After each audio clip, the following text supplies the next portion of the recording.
बच्चों good morning, बैठिए। आज आप लोगों को हिंदी व्याकरण में अलंकार बताएंगे और अलंकार के अंतर्गत अलंकार की परिभाषा बताएंगे, अलंकार के प्रकार बताएंगे और प्रकारों के प्रकार बताएंगे और प्रकारों के अर्थ बताएंगे, उदाहरण बताएंगे। हैं? तो अलंकार की परिभाषा, अलंकार से मतलब, अलंकार होता क्या है ये हम पहले समझ लेते हैं। देखिए, जैसे किसी औरत या नारी की सुंदरता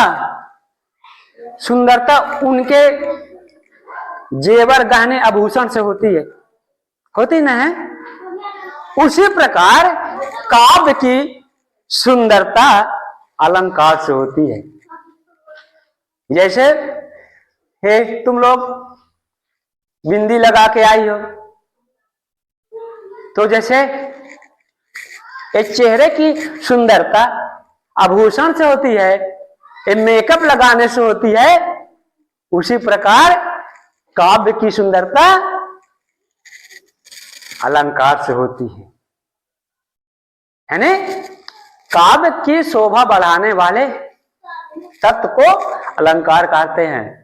अलंकार की परिभाषा है काव्य की शोभा बढ़ाने वाले तत्व। एक कौन कौन सा शोभा बढ़ाते हैं? अलंकार बढ़ाते हैं शोभा। अलंकारों के भी अनेक प्रकार हैं। दो अलंकार होते हैं, एक शब्द अलंकार होता है, एक अर्थ अलंकार होते हैं। तो आइए हम आप लोगों को पहले अलंकार की परिभाषा लिखाएंगे और प्रकार लिखा रहे हैं। हाँ, लिखिए हमारे साथ में।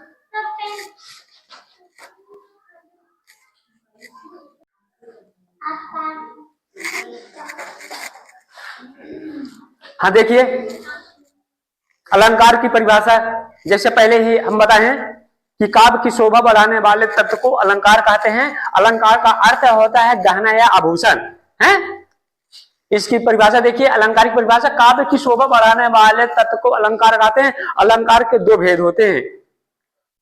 नंबर एक शब्द अलंकार होता है, नंबर दो अर्थ अलंकार होता है। अब शब्द अलंकार के देखिए, इनके भेद देखिए।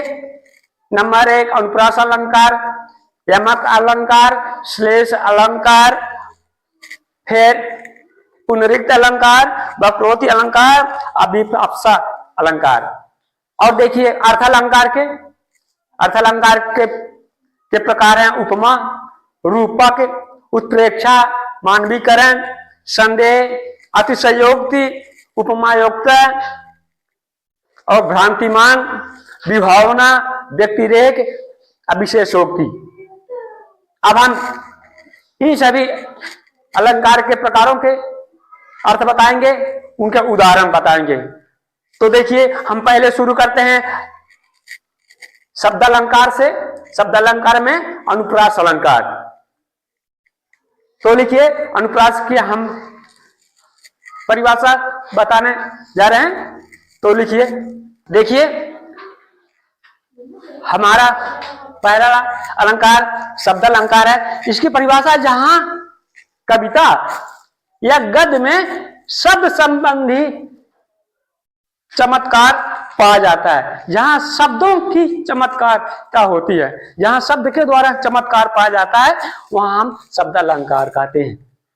जहां शब्द के द्वारा चमत्कार होता है वहां शब्द अलंकार होता है। शब्द अलंकार के 7 प्रकार होते हैं।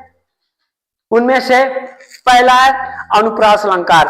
देखिए अनुप्रास अलंकार की परिभाषा क्या है? जहां किसी पंक्ति के शब्दों में, जहां किसी पंक्ति के शब्दों में एक ही वर्ण कई बार आए, एक ही अक्षर, एक ही वर्ण कई बार आए, अनेक बार आए, वहां हम अनुप्रास अलंकार कहते हैं।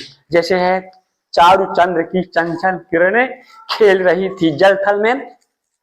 चारु, चा अक्षर यहां भी आया, चंद्र चा अक्षर यहां की चंचल 3 बार आया, यानी कि परिभाषा क्या कह रही है, जहां किसी पंक्ति के शब्दों में एक ही वर्ण यानी चा अक्षर कई बार अनेक बार आए हैं। ऐसे इसमें भी देखिए नंबर 2 उदाहरण, गोपी ग्वाल गाय, इसमें गा यहां भी है, यहां भी है, यहां भी है ठीक। अब दूसरा देखिए यमक अलंकार, यमक में जहां एक ही शब्द बार बार आते हैं, जहां एक ही शब्द बार बार आते हैं और उनके अर्थ अनेक होते हैं। शब्द तो बार बार आते हैं लेकिन उनके अर्थ अनेक होते हैं, वहां यमक अलंकार कहते हैं। जैसे ये कनक कनक ते 100 गुनी मादकता अधिकाय, यही पाए बौराय नर वही पाए बौराय। देखिए जैसे कनक कनक, ए कनक हुआ और एक कनक, शब्द एक ही देख रहे हैं ना, कनक कनक, पर एक कनक का अर्थ सोना होता है, एक कनक का अर्थ सोना होता है और एक कनक का अर्थ धतूरा होता है तो शब्द एक ही है। ये क्या कहती परिभाषा, जहां एक ही शब्द बार बार आए, एक ही शब्द 2 बार आए ना, 2 बार बार आए, बार बार आते हैं और उनके अर्थ अनेक होते हैं, अनेक अर्थ हो गए। जैसे कनक माने सोना, कनक माने धतूरा है, तो कनक कनक ते 100 गुनी मादकता अधिकाय है। और दूसरा है काली घाटा का, काली घाटा का घमंड घाटा। एक अब देखिए एक घाटा शब्द यहां भी है, घाटा शब्द यहां भी है, तो एक घाटा का अर्थ होता है माने बादल, काली घाटा माने काली बादल का घमंड घाटा, घाटा माने घट गया है ना, एक घाटा माने बादल, एक घाटा माने निकल गया, हट गया है ना, घटा माने घट गया। ठीक है, अब दूसरा तीसरा देखिए श्लेष अलंकार, इसमें जहां एक ही शब्द के कई अर्थ छिपे होते हैं, जहां एक ही शब्द के कई अर्थ छिपे रहते हैं और वहां श्लेष अलंकार कहते हैं। देखिए कैसे, जैसे रहीमन पानी राखिए बिन पानी सब सून, और पानी गए न उबरे मोती मानुष चून। क्या है, रहीमन पानी राखिए अब बिन पानी सब सून, और पानी गए न उबरे मोती मानुष चून। ये पानी का अर्थ यहां पर 3 स्थान पे लगाया जाता है कि पानी, एक पानी मोती का पानी, मोती का पानी माने मोती की आभा, उसकी चमक, अगर जो एक बार मोती की चमक चली गई वो दोबारा वापस नहीं आती है। दूसरा है मानुष, मानुष माने मनुष्य का पानी, पानी यानी मर्यादा, इज्जत, सम्मान। अगर जो मनुष्य का एक बार इज्जत समाप्त हो गई, सम्मान समाप्त हो गया, मर्यादा समाप्त हो गई, वो दोबारा नहीं आती है। और ऐसे चून का पानी एक बार मर गया, चून एक बार सूख गया, उसमें फिर बार बार जितना पानी डालिए वो जिंदा नहीं होगा, वो हरा नहीं होगा, वो सूखा ही होगा, सूखा ही रहेगा चाहे जितना भी पानी डालिए हैं। तो पानी का मतलब, ये पानी का रहीमन पानी राखिए बिन पानी सब सून, पानी का 3 अर्थ हुए और तीनों में अलग अलग विशेषता कि मोती का पानी, मनुष्य का पानी और चून का पानी। पानी माने सम्मान, इज्जत, जीवन। ठीक, अब देखिए वक्रोक्ति अलंकार, वक्रोक्ति में जहां बात किसी दूसरे आशय से कही जाए, जहां बात किसी दूसरे आशय से कही जाए और सुनने वाला उससे दूसरा अर्थ लगाए, भिन्न अर्थ लगाए, बात नहीं है समझ में? देखिए, जहां बात किसी दूसरे आशय से कही जाए और सुनने वाला उसको दूसरा अर्थ लगाए, वहां वक्रोक्ति अलंकार कहते हैं। जैसे मैं सुकुमारी नाथ बन जोगू, मैं सुकुमारी नाथ बन जोगू, और तुम ही उचित तप मोको भोगू। और इसके अन्य उदाहरण भी बता रहे हैं, देखिए। हाँ देखिए, अब हम बताने जा रहे हैं अर्थालंकार। अर्थालंकार की परिभाषा, जहां शब्द की अपेक्षा अर्थ संबंधी सौंदर्य हो, जहां शब्द ना होके अर्थ का सौंदर्य हो, अर्थ संबंधी सौंदर्य हो, वहां पे अर्थालंकार कहते हैं। जैसे देखिए, अर्थालंकार के उदाहरण नंबर 1 है उपमा अलंकार। उपमा में, उपमा की विशेषता, जब पंक्ति में योजक चिन्ह आए, अगर लाइन में योजक, ए योजक है, चिन्ह है, योजक चिन्ह आए और साथ में सा से सी, सरी से सा में ए आए, वहां उपमा अलंकार होता है। जैसे देखिए उदाहरण, मुख चंद्रमा सा सुंदर है। मुख है, मुख चंद्रमा सा सुंदर है।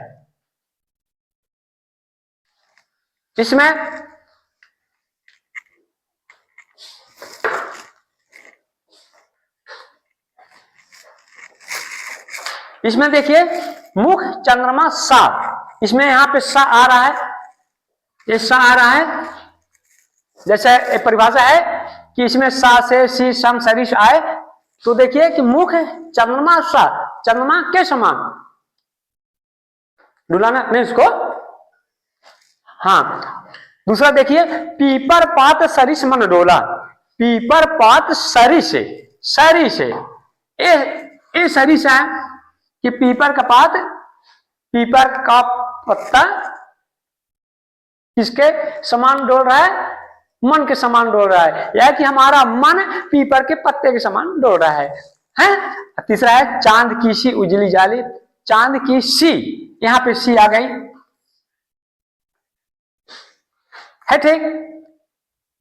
अब देखिए रूपक अलंकार। रूपक में देखिए इसकी विशेषता, जब पंक्ति में योजक चिन्ह आए लेकिन सा से सी सम सरिस ए न आए, इसका उल्टा, इसमें योजक चिन्ह इसमें भी है और इसमें भी है, पर इसमें सा से सी लगा है और इसमें सा से सी नहीं लगा है। इसका उदाहरण देखिए, मैया मैं तो चंद्र खिलौना लाई हूं।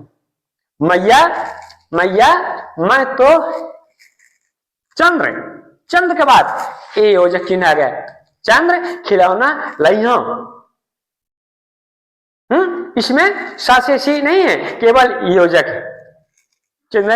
और देखिए दूसरा जन, चरण कमल बंदो हरि राय। चरण कमल, चरण किसके समान है?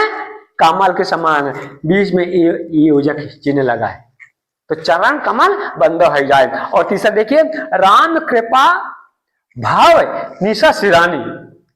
भाव के बाद ए योजक चिन्ह लगा है, राम कृपा भाव निशा सिरानी। अब देखिए उत्प्रेक्षा अलंकार। उत्प्रेक्षा अलंकार की परिभाषा, यदि पंक्ति में ज्यो मानो इन मनु जनु जानो मनाहु जानू आता है, अगर ये शब्द आते हैं, ये शब्द आते हैं, अगर काव्य में ये शब्द आए तो वहां उत्प्रेक्षा अलंकार होता है। जैसे देखिए, जन वर्षा ऋतु प्रकट बुढ़ाई। जन वर्षा, यहां पे जन आ गए, वर्षा ऋतु प्रकट बुढ़ाई। और देखिए दूसरा, नेत्र मानो कमल है। मानो, हमारे नेत्र कैसे हैं? मानो कमल के समान है, कमल फूल समान है। और देखिए, सोहत ओढ़े पीत पट श्याम सलोने गात, मनाहु नील मन शैल पर आतप परो प्रभात। इसमें देखिए, सोहत ओढ़े, सोहत ओढ़े पीत पट श्याम सलोने गात माना हूं, यहां पे आ गया माना हूं। नील मणि शैल पर आतत पर प्रभात है, ठीक। जैसा कि हमारी परिभाषा है कि इसमें जो होता है मानु होता है, इन मानु जन जानो माना जनो ये होता है। अब देखिए अतिशयोक्ति, अतिशयोक्ति में अतिशयोक्ति अलंकार में जहां किसी गुण या स्थिति का बढ़ा चढ़ा कर वर्णन किया जाए, जहां किसी चीज का बढ़ा चढ़ा के वर्णन, यानी सीमा लांग के, सीमा जहां पे लांघी जाए, बढ़ा चढ़ा के वर्णन किया जाए, वहां अतिशयोक्ति है। जैसे कि हनुमान के पूंछ में लगन न पाई आग और सारी लंका जल गई, गए निशाचर बाग, और पानी परात को हाथ छुओ नहीं, नैनन के जल सो पग धोए। इसमें देखिए हनुमान के पूंछ में, कि हनुमान जी के पूंछ में आग नहीं लगी और सारी लंका भी जल गई और सारे निशाचर भी भग गए, आग भी नहीं लगी और लंका भी जल गई, और पानी परात को हाथ छुओ नहीं, पानी का बर्तन का हाथ भी नहीं लगाए हमारे श्याम जी सुदामा जी के लिए, और नैनन के पग सो पग धोए, नैनन के जल से श्री कृष्ण जी के पैर धोए। ये अतिशयोक्ति है कि इतना क्या आंसू निकले हमारे श्याम जी के कि सुदामा के पैर धुल गए। अब देखिए अगला अलंकार देखिए,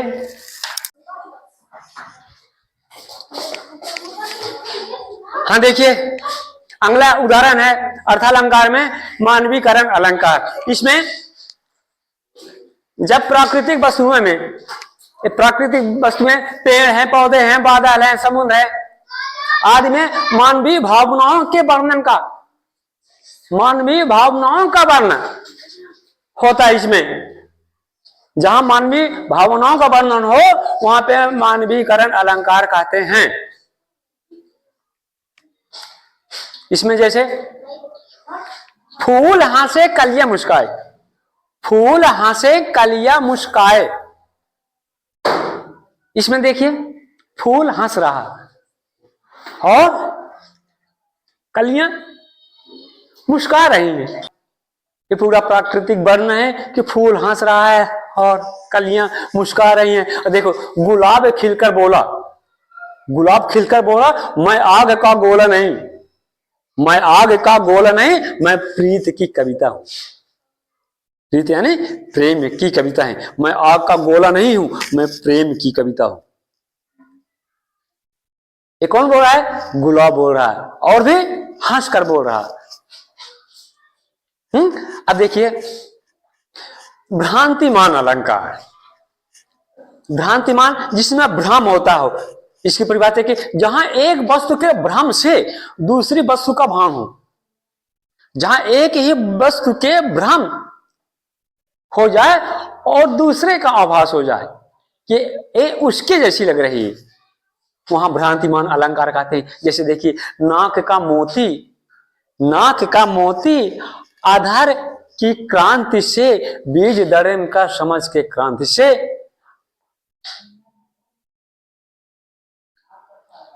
एक तोता एक जो लाल रंग का बीज होता है, लाल रंग का बीज होता है, तो तोता किसी नायिका के ओंठ, किसी नायिका के, किसी स्त्री के या लड़की के ओंठ लाल लाल हैं, तो तोता समझता है कि वो उसका बीज है, वो फल का बीज है, और वो खाने के लिए, बीज को पकड़ने के लिए दौड़ता है। और दूसरा उदाहरण देखिए, देखकर चंद्र समझकर चकोर तुम्हारे पीछे पीछे दौड़ रहा है। चकोर पक्षी होता है जो चंद्रमा से उसका ज्यादा प्रेम होता है, ज्यादा लगाव होता है। तो एक स्त्री की मुख की सुंदरता चंद्रमा के समान, उसका मुख चंद्रमा के समान है, तो वो चकोर पंछी सोचता है कि ये चंद्रमा है और उसके पीछे पीछे चलने लगता है। उसका भ्रम हो जाता है कि हे चंद्रमा है या ये लड़की है, उसका मुख है। तो बात समझ में आ गई ना।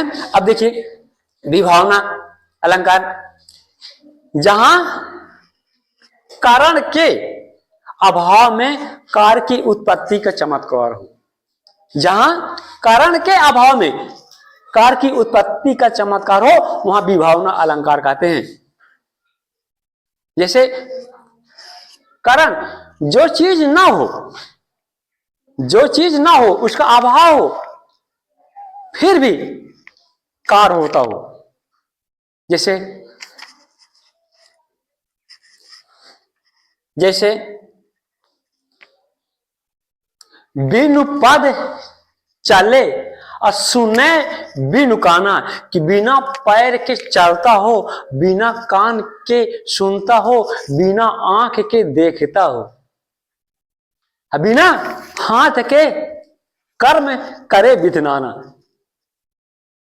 बिनु पग चले सुने बिनु काना, हा कर बिनु कर्म, कर माने हाथ, कर बिनु कर्म करे विधनाना। कर्म अनेक प्रकार के, नाना प्रकार के करते हैं। और उदाहरण देखिए, बिन पानी साबुन बिना निर्मल करे स्वभाव,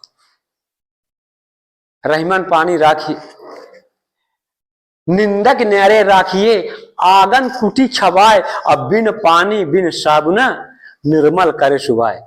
कि बिन पानी के बिन साबुन के हमारे शरीर को वो निर्मल करते हैं, साफ करते हैं।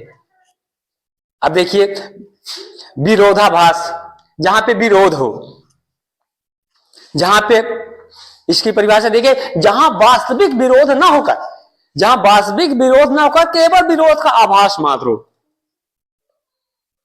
विरोध नहीं है, वास्तविक नहीं है कि, लेकिन आभास हो रहा है कि यहाँ पे विरोध हो रहा है। देखिए जैसे, या अनुरागी चित्त की गति समझे नहीं कोई, और ज्यों ज्यों बूढ़े श्याम रंग त्यों त्यों उज्जवल हो। या अनुरागी चित्त की, अनुरागी प्रेम करने वाला प्रेमी के चित्त की गति समझे नहीं क्यों, उसकी लीला है नहीं समझ में आ रही। ज्यों ज्यों बूढ़े श्याम रंग त्यों त्यों उज्जवल हो। ज्यों ज्यों हम श्याम रंग की भक्ति में जाते हैं, हमारी अंदर आत्मा त्यों त्यों उज्जवल होती जा रही है। श्याम रंग, श्याम रंग काला रंग, काले से नहीं, श्याम से होते हैं, श्याम श्री कृष्ण से होते हैं कि श्याम की भक्ति में हम जा रहे हैं, श्याम रंग में जा रहे हैं। ज्यों ज्यों हम श्याम रंग में जा रहे हैं, त्यों त्यों हमारा मन उज्जवल हो रहा है। और देखिए मोहब्बत एक धीमा जहर है, मोहब्बत एक धीमा जहर है। कैसा जहर है? स्लो पॉइजन, स्लो पॉइजन है, धीमा जहर। प्रेम करने वाला धीमा जहर खाता है, धीमा जहर पीता है। और देखिए व्यक्तिरेख, व्यक्तिरेख में जहां उपमेय को उपमान से बढ़ाकर वर्णन किया जाता है, जहां उपमेय को उपमान से बढ़ाकर वर्णन किया जाता है, यानी राई को पहाड़ बना दिया जाता है, बढ़ाकर वर्णन किया जाता है, वहां व्यक्तिरेख अलंकार होता है। जैसे देखिए चांद चेहरे सा है, देखिए उसके चेहरे की सुंदरता चांद से बढ़कर भी बताई गई कि वो चंद्रमा इसके चेहरे सा है। चंद्रमा की शोभा जितनी चंद्रमा की नहीं है, उससे ज्यादा इनके मुख की शोभा है। और सूरज उसके मुख जैसा है, सूरज, सूरज उसके मुख जैसा है, उसका मुख सूरज के जैसा है। कि देखिए कि यहां उपमेय, उपमेय को उपमान से बढ़ाकर वर्णन किया जाता है, सूरज को भी फीका कर दिए। और जैसे राधा मुख को चंद्र सा कहते हैं मतिरंग, राधा मुख को चंद्र सा कहते हैं, चंद्रमा के समान कहते हैं। तो एक व्यक्तिरेख समझ में आ गया और आशा करता हूं, उम्मीद करता हूं कि ये सभी अलंकार अच्छे से समझ में आ गए होंगे और सभी की परिभाषा और उदाहरण भी समझ में आ गए होंगे। और जो ना समझ में आए तो लिखे हैं तो याद कर लेना है, ठीक। तो आज का हिंदी ग्रामर में अलंकार इतना ही। चलो ठीक है, बोलते हैं जय हिंद, थैंक यू।